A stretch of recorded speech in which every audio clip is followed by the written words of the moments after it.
قلیلۃ غلبت، اے لوگوں تم تھوڑا سا ہے نکلو، ہم تم کو غلبہ دیں گے، ہم تم کو فتح دیں گے۔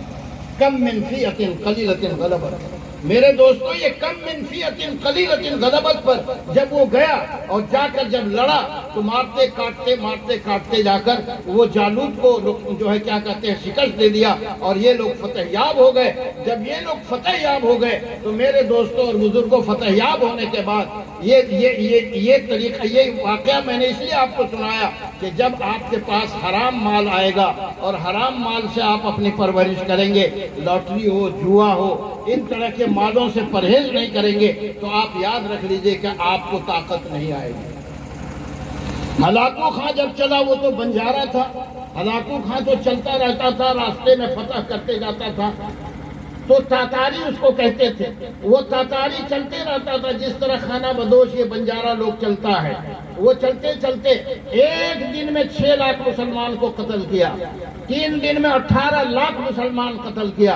کیوں قتل کیا؟ اس لیے کہ اس نے حرام کا مال کھا کے اپنے آپ کو، اس کو ہمت ہی نہیں تھی۔ آج جس طرح ہماری اور آپ کی کوئی ہمت نہیں، نہ آپ کے پاس کوئی ہتھیار ہے، نہ آپ کے پاس کوئی آپ کا طریقہ ہے، نہ آپ ایک جٹ ہو کر رہنے والے ہیں، نہ آپ ایک ساتھ کوئی کام کرنے والے ہیں، نہ آپ اپنے کمائی ہوئے مال کو، اس مال کو کسی علماء پر، کسی غریب پر خرچ بھی کرنے والے آپ نہیں، کسی مدرسے میں، کسی مسجد میں بھی خرچ کرنے والے ہیں۔ ہاں واہ واہ، جس دن کڑاہی اٹھے گا، ہماری کڑاہی 1 لاکھ کی ہوگی، ہماری کڑاہی 2 لاکھ کی ہوگی، ہماری کڑاہی 3 لاکھ کی ہوگی، اگر حرام کا نہیں کمایا تو 3 لاکھ کہاں سے دے رہا؟ اور وہ بھی حرام کا کمائی کر کے، اور اس کے بعد ریاکاری کہ نام میرا ہوگا، نعرے تکبیر لگے گا۔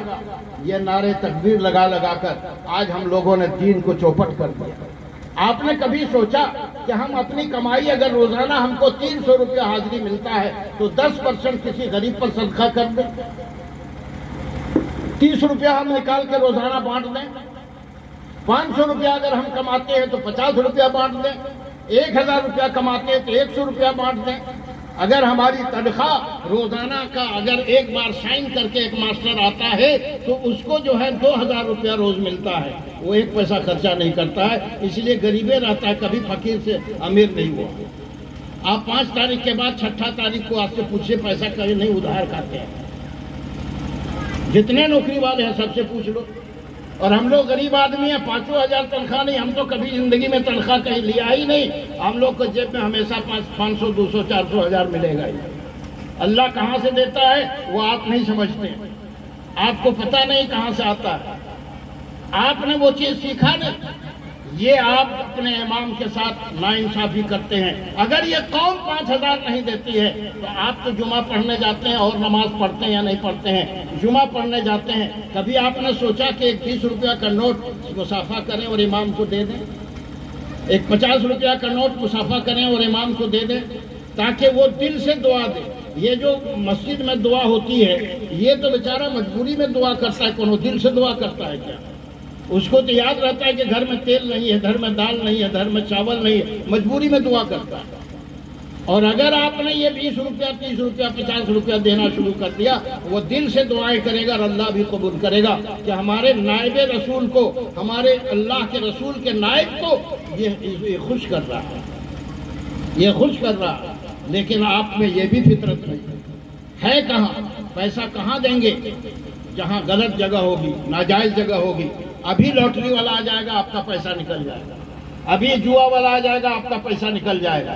میرے دوستوں اور بزرگوں یاد رکھ لو، اگر گھر میں کوئی بیماری ہو گیا اور آپ بیمار کو لے کر جا رہے ہیں تو راستے میں جانے سے آپ پتہ چلا کہ اس بیماری میں ہمارا 50,000 خرچ ہوگا، 20,000 خرچ ہوگا، 10,000 خرچ ہوگا، تو یاد رکھیے 10% پیسہ اس میں سے پہلے نکال کے راستہ میں بانٹ دو یا کسی غریب کو کسی مدرسے میں دے کے جاؤ، تمہاری بیماری شفا ہوگی انشاءاللہ۔ اللہ کی ذات سے امید ہے۔ صدقہ سے اللہ کے رسول نے فرمایا الصدقۃ رد البلا، صدقہ جو ہے مصیبت کو دور کرتی ہے۔ ہم مصیبت خریدتے ہیں، مصیبت ہمارے گھر میں آتی ہے، ایسے نہیں ہے، ہم خرید کے لاتے ہیں۔ ہم نے کبھی بانٹنا نہیں سیکھا، ہم کما کے صرف پیٹ بھرنا سیکھا ہے، تو اللہ تعالیٰ برکت بھی چھین لیا۔ آپ کتنوں کمائیے، آپ کو سکون نہیں ہے۔ اب سکون نہیں ہے تو کہتے ہیں مولانا صاحب ایک تعویذ دے دیجئے نا، پوری قرآن گھر میں ہے، ایک آیت کے چکر میں آپ پڑے ہو، روزانہ کہتے ہیں 2 رکوع پڑھو، آپ نہیں پڑھتے۔ روزانہ کہتے ہیں سورہ یاسین پڑھ لو، آپ نہیں پڑھتے۔ روزانہ کہتے ہیں کہ کم از کم قرآن کھولو، اس کو اپنے سینے میں لگاؤ، اس سے بوسہ دو، اس کی عزت کرو، اور تم اس کو پڑھنا نہیں بھی جانتے ہو تو اتنا تو جانتے کہ اللہ یہ کلام تیرا ہے، یہ سچ ہے، یہ حق ہے، یہ سچ ہے، یہ حق ہے۔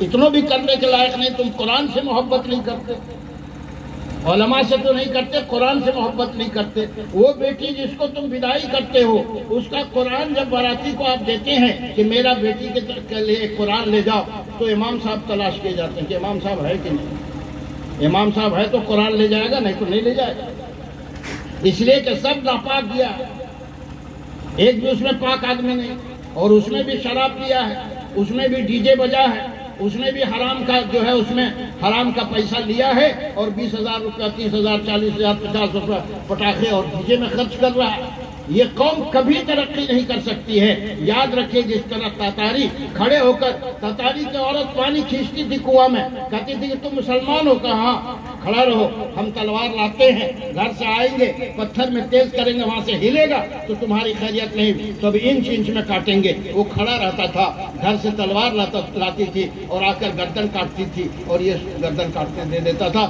اتنا دل میں طاقت نہیں، میں تاریخی بات آپ کو کہہ رہا ہوں، یہ کوئی اپنی زبان سے کوئی مذاق کی بات نہیں کہہ رہا، اس لیے کہ حرام کا مال کبھی بھی طاقت آپ کو نہیں پہنچا سکتی۔ یہ ایمان کی دلیل ہماری ہے کہ ہم حرام کا مال سے پرہیز کریں۔ اگر حلال کا مال کماؤ گے، اگر اس سے تم خرچ کرو گے، اور وہ مال تمہارے گھر میں ہوگا، تمہارے گھر میں بیماری نہیں آئے گی، تمہارے گھر میں پریشانی نہیں آئے گی، اور اگر آئے گی تو اللہ تبارک تعالیٰ تم کو آزمائے گا صبر کے لیے، صبر کرنے کے لیے آزمائے گا۔ آج ہمارے پاس دیکھو حالات کیا ہیں، کہ آج ایک مصیبت آئی، ایک پریشانی آئی، ہم یہاں سے دوڑتے ہیں کہاں؟ کافروں کے پاس، مشرکوں کے پاس، جادوگروں کے پاس، جبکہ جادو کرنے والا اور جادو کرانے والا دونوں کا ایمان نکل جاتا ہے۔ میرے دوستوں اور بزرگوں، اس کے بعد بھی ہم وہ جادوگروں کے پاس جاتے ہیں اور جا کر وہاں اس کا علاج ڈھونڈتے ہیں۔ جادوگروں کے نا قرآن پاک کے 30 پارے میں کون ایسی چیز جگہ ہے جہاں آپ کا علاج نہیں ہے؟ کبھی کسی علماء سے وظیفہ بھی پوچھا؟